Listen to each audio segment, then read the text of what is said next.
Oi, gente, vamos lá para mais um vídeo da nossa série, né? Que eu tô fazendo aqui do livro As 5 Feridas que te impedem de ser você mesmo, da Lizzie Bourbeau. Já falei no outro vídeo, a introdução, a gente leu o primeiro capítulo, né? Então é algo diferente que eu tô fazendo aqui no canal, mas que eu acho super interessante porque esse livro é muito bom. Ele me ajudou muito no meu processo de cura, né, da minha ferida da infância, que é do abandono. Então são 5, e esse é um vídeo dessa série que eu tô fazendo sobre todas as feridas, sobre algumas características, para você ouvir, escutar, ver se você se identifica aí, para te ajudar também a identificar qual a sua ferida da infância e o que fazer com ela, né? Uma vez identificado, já que é um processo assim difícil também quando você descobre, né? Você pode ficar um pouco sem entender o que está acontecendo e sem saber se tem solução, se não tem. Então a boa notícia é que sim, tá? Sempre você vai existem ferramentas, né? Até inclusive terapias e tal que você pode fazer para olhar para esse seu lado, né? Então, eu não vou demorar muito para começar, a gente vai ler aqui o capítulo 2, que é a ferida da rejeição, tá? Então, aqui a autora fala, né, que quem possui essa ferida da rejeição, ela utiliza a máscara do evitativo, então ela não quer estabelecer muita intimidade, muita conexão, e ela se evita, ou às vezes evita situações também. E ela fala muito que essas feridas se manifestam na morfologia corporal, né? Então aqui ela põe essa foto aqui, que geralmente são pessoas bem magrinhas, né? Como podem ver aí. Esse é o corpo de uma pessoa com a ferida da rejeição. Então vamos lá. Tá. Aqui ela fala, né, que uma alma que regressa à Terra com a finalidade de reparar essa ferida, ela vive a rejeição desde o nascimento e para muitos está presente desde antes mesmo de nascer. Então, ela fala, né? Tomemos como exemplo um bebê não desejado, né? Que ele chega por acidente, como se diz. Então, se a alma desse bebê não solucionou o sentimento de rejeição, ou seja, se ele não conseguiu se sentir bem e não persistiu, apesar da rejeição, ele viverá necessariamente essa mesma ferida. Como que é então? A pessoa evitativa é aquela que duvida do seu direito a existir e que parece não estar completamente encarnada aqui na Terra, o que explica que seu corpo tem essa aparência fragmentada e incompleta, né?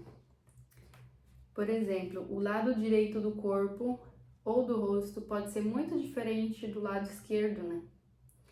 É como que foi fragmentado, um pouquinho disso, um pouquinho daquilo. Então, quando ela fala de um corpo fragmentado e incompleto, ela se refere a uma parte do corpo a qual aparentemente falta algo. É como os glúteos, os seios, o mentão, que é o queixo, né? Como se diz, uns tornozelos muito magrinhos, muito mais fininhos, né? Que é a panturrilha, alguma parte afundada, né? Em alguma parte aqui das costas, ou no peito, no ventre. Então tem vários tipos. Então quando você vê alguém com um corpo que seja um pouco assim deforme, né, que te produz lástima, com toda certeza estás diante de uma pessoa que sofre a ferida de rejeição, perdão, que o livro tá em espanhol e eu tô um pouco traduzindo na íntegra. Então, gente, geralmente o rosto e os olhos dessa pessoa são pequenos, essa pessoa tem um olhar assim mais vazio, né, devido a que a pessoa afetada, ela tem essa ferida, ela tem a tendência assim de fugir no mundo dela, de estar no mundo da lua, né? Que mais? Dá a impressão de que essa pessoa usa uma máscara, né? Sobretudo ela fala ao redor dos olhos, e já que de baixo geralmente tem muita olheira.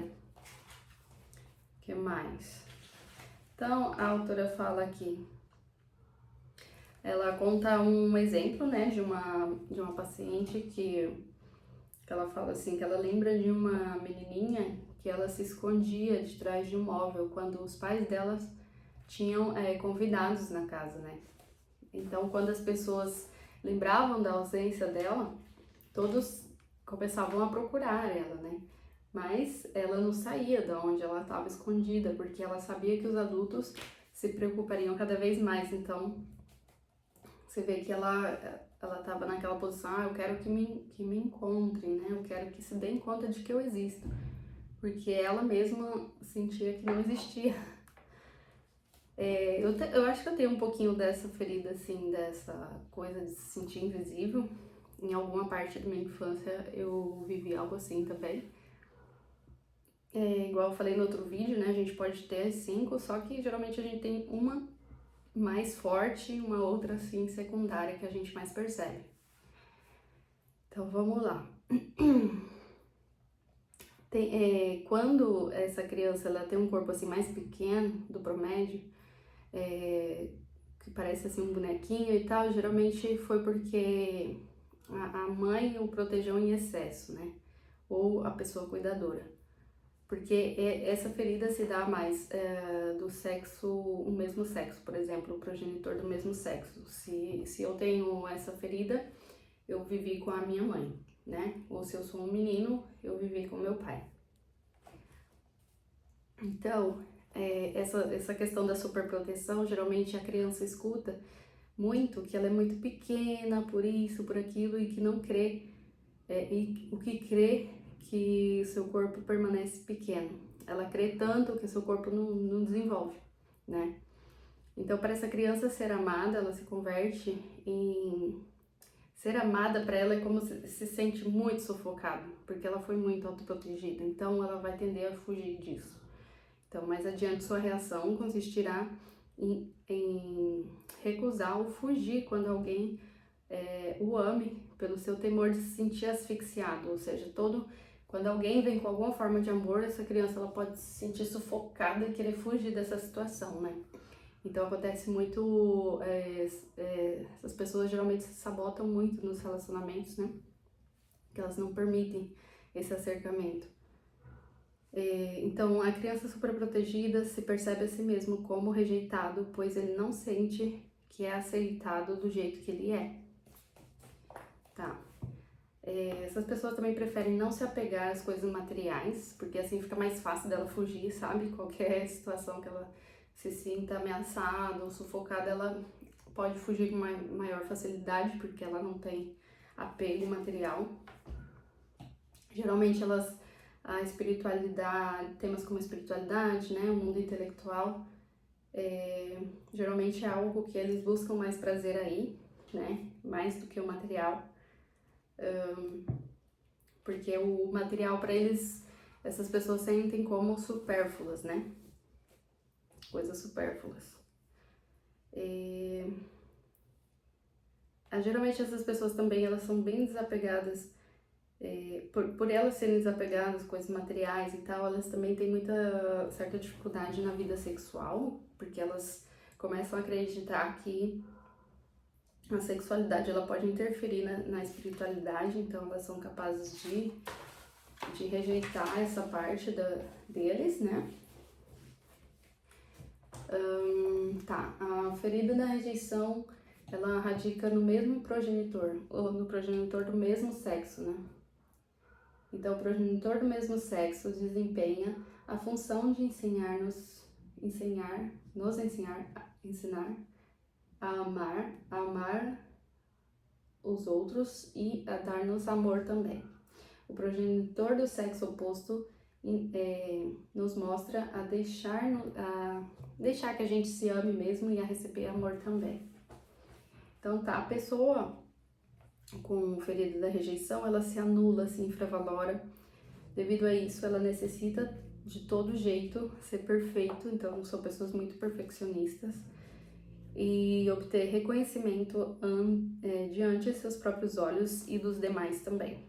Então, frequentemente você pode escutar coisas, né, que eles dizem, como meu chefe falava para mim que eu não valia, por isso eu renunciei ao meu trabalho. Então, eles precisam um pouco, assim, dessa aprovação, ou senão eles podem falar, né, ai, meu pai sempre foi um desastre com a minha mãe, igual meu marido é comigo. Eu não, como é que é? Não o culpo por haver me deixado. Tô tentando traduzir aqui, gente, da melhor forma, mas enfim, eu recomendo muito que vocês leiam esse livro, porque, né, aí na paz da sua casa vai ser melhor. Ó, outra coisa, outra palavra que tá sempre presente no vocabulário de pessoas com a ferida da rejeição é nada, né? Então, frases como sei que não vale nada, que os demais são mais interessantes que eu. Então, ele sempre acha que tá ocupando um espaço no mundo o qual ele não merece, sabe? Palavras como, faz o que quiser, a mim não me afeta em nada.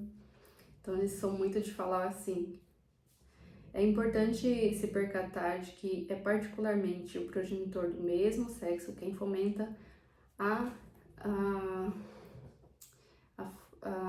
evitação da criança que se sente rejeitada. Então, a palavra inexistente também é algo que eles falam muito, né? Não, você pode perguntar, igual ela fala aqui, como é a sua relação com essa pessoa e tal. Ela provavelmente vai responder inexistente. Ou também a palavra desaparecer, né? Queria que meus pais desaparecessem. Então, a pessoa evitativa, ela prefere estar sozinha, né? Ela prefere estar sozinha, pois ela recebe muita atenção. Se ela recebe muita atenção, ela não sabe o que fazer com isso, porque ela nunca se sentiu vista, ela é invisível, né? Foi invisível quando era criança. Ou super protegida. Em geral, as crianças evitativas, elas têm poucos amigos na escola, e o mesmo vai ocorrer quando ela ingresse no ambiente de trabalho. Então, ela também se verá com muito poucas pessoas ao redor, né? Então, geralmente vão considerar essa pessoa assim solitária, não vão querer ficar muito perto dela.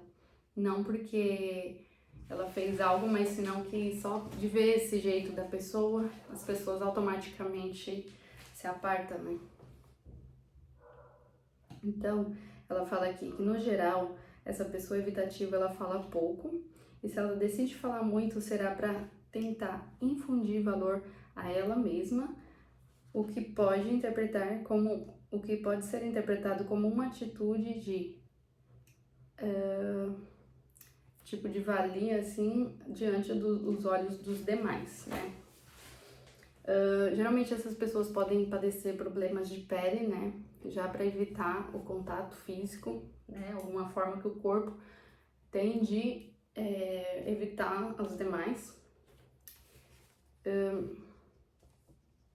Geralmente essas pessoas, quando estão num grupo de pessoas, elas preferem não participar e se eclipsar, né? Fica lá oculta, é como se tivesse uma carapaça para ninguém ver essa pessoa. Geralmente essa pessoa se sente muito dispersa também no mundo da lua, sabe? É uma maneira de fugir, uma maneira dela fugir desse plano aqui é automático, como que você olha para essa pessoa, parece que ela tá no mundo da lua, né?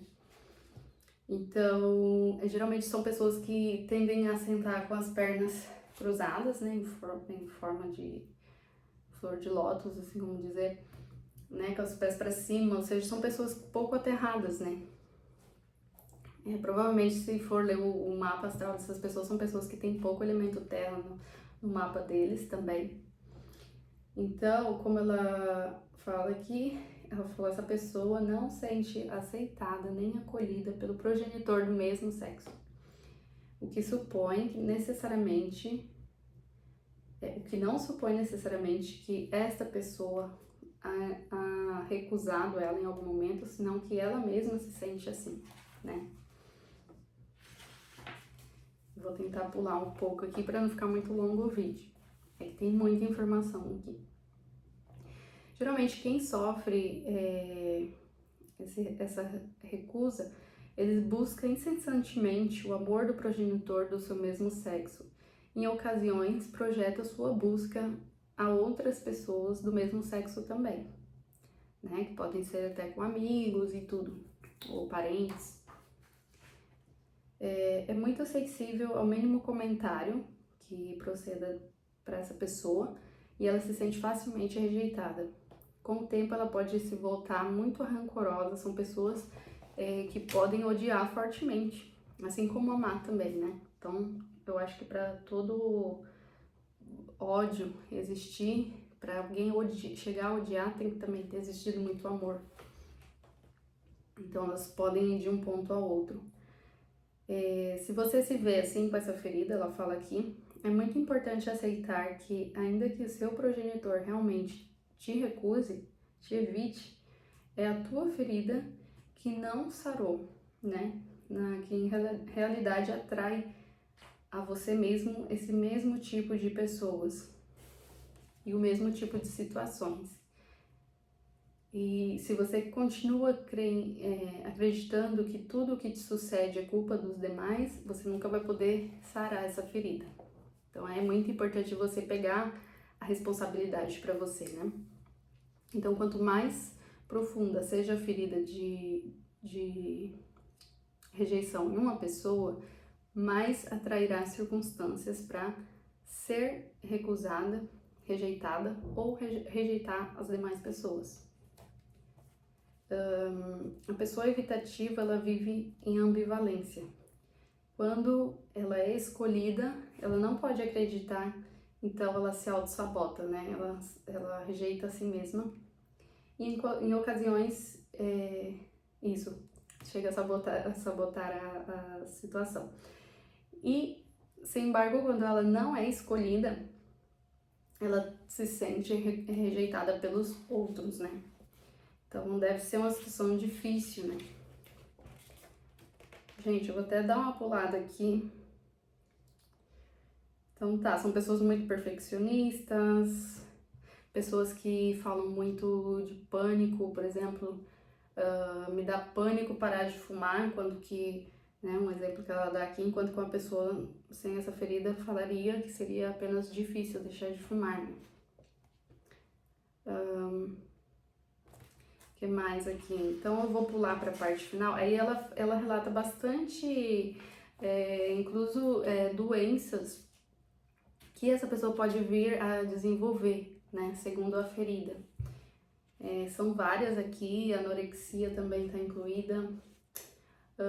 Inclusive essa capacidade de odiar tão forte que essa pessoa tem também pode trazer problemas cardíacos, né, para ela. Tem agorafobia também, poderia ser. Lembrando que nem todo mundo vai apresentar todos os sintomas, viu, das feridas, porque igual ela fala aqui, e eu comentei também, às vezes você vai ter uma parte dessa, um pouco de outra, sabe, assim, mais forte. Não necessariamente todos os sintomas. Então, ela fala, né, que a gente desaprova os demais, desaprova nos demais o que nós fazemos a nós mesmos, mas não queremos ver, né? Então, se essas pessoas, geralmente, elas rejeitam as demais pessoas, é porque elas rejeitam a si mesmas, né? Por isso que sempre você vai atrair essas situações, essas pessoas, é para que você consiga ver como é você com você mesmo. Igual eu já falei no outro vídeo, eu tenho a ferida do abandono, vou falar dela em outros vídeos. Então, o que é, se eu sempre, por exemplo, eu sempre julgo as pessoas de me abandonarem, culpo, né, por me abandonarem, e será que eu não estou me abandonando, né? Porque, claro, a partir do momento que você fica muito dependente de outra pessoa, você se abandona também. Então, é muito interessante porque a sua própria ferida não é sobre o outro só vem despertar alguns gatilhos para você sentir. Tudo é um espelho, né? Então, você olha pra você e fala, será que não sou eu que tô me abandonando? Ou será que não sou eu que tô me rejeitando? Então, é interessante. Então, aqui no final do capítulo, ela põe esse quadrinho aqui com as principais informações, que eu achei bem legal. Então, o surgimento da ferida. O surgimento dessa ferida, ela aparece desde a concepção até o primeiro ano de vida. Ela não sente o direito de existir. Utiliza a máscara do evitativo. O progenitor geralmente é com o do mesmo sexo. O corpo geralmente é contraído, magrinho, né? Ou fragmentado. Os olhos são pequenos, atemorizados, ou com a impressão de levar uma máscara, pelas olheiras, né, que a gente falou. O vocabulário geralmente tem as palavras nulo, nulidade, nada, inexistente, desaparecer. O caráter geralmente é de desapego ao material, perfeccionista, intelectual, passa pelas fases de grande amor e fases de ódio profundo, não acredita no seu direito a existir, tem dificuldades sexuais, acredita insistentemente, se acredita insistente, carece de valor, procura solidão, se contrai, tem a capacidade de se fazer invisível, busca diferentes meios para fugir, inclusive drogas, álcool também é uma maneira dessa pessoa se evadir do mundo do presente, né? É bem comum também, ela fala aqui, só que não deu tempo de eu ler. O maior medo dela é o pânico. Alimentação, ela fala muito aqui também, geralmente ela tem perda de apetite pelas emoções ou pelo medo. Ela ingere porções pequenas de comida. Para fugir, ela consome açúcar, álcool e drogas. E tem predisposição à anorexia. Então, geralmente são pessoas bem magras. E as doenças possíveis que ela fala aqui também são as doenças de pele, cutâneas, diarreia, arritmia, câncer, problemas respiratórios, alergia, vômito, desmaio, estado de coma, hipoglicemia, diabetes, depressão, suicídio e psicoses. Não necessariamente as pessoas vão ter tudo isso, tá? É o que eu falei, pode ser que você se sinta identificado em algumas e outras não. Então, se você se identificou com algumas dessas características e quiser deixar nos comentários pra gente conversar, né? Ou vá diretamente buscar, né, uma terapia, alguém com quem você tem afinidade, para poder ir trabalhando pouco a pouco isso em você, tá bom? Gente, eu espero ter ajudado até aqui. Se inscreve no canal, porque vai ter mais o resto das feridas, né? São 5. Agora a gente já fez a primeira e a gente vai fazendo por ordem. Então, gente, um beijo grande. Tudo de bom pra vocês. Tchau, tchau.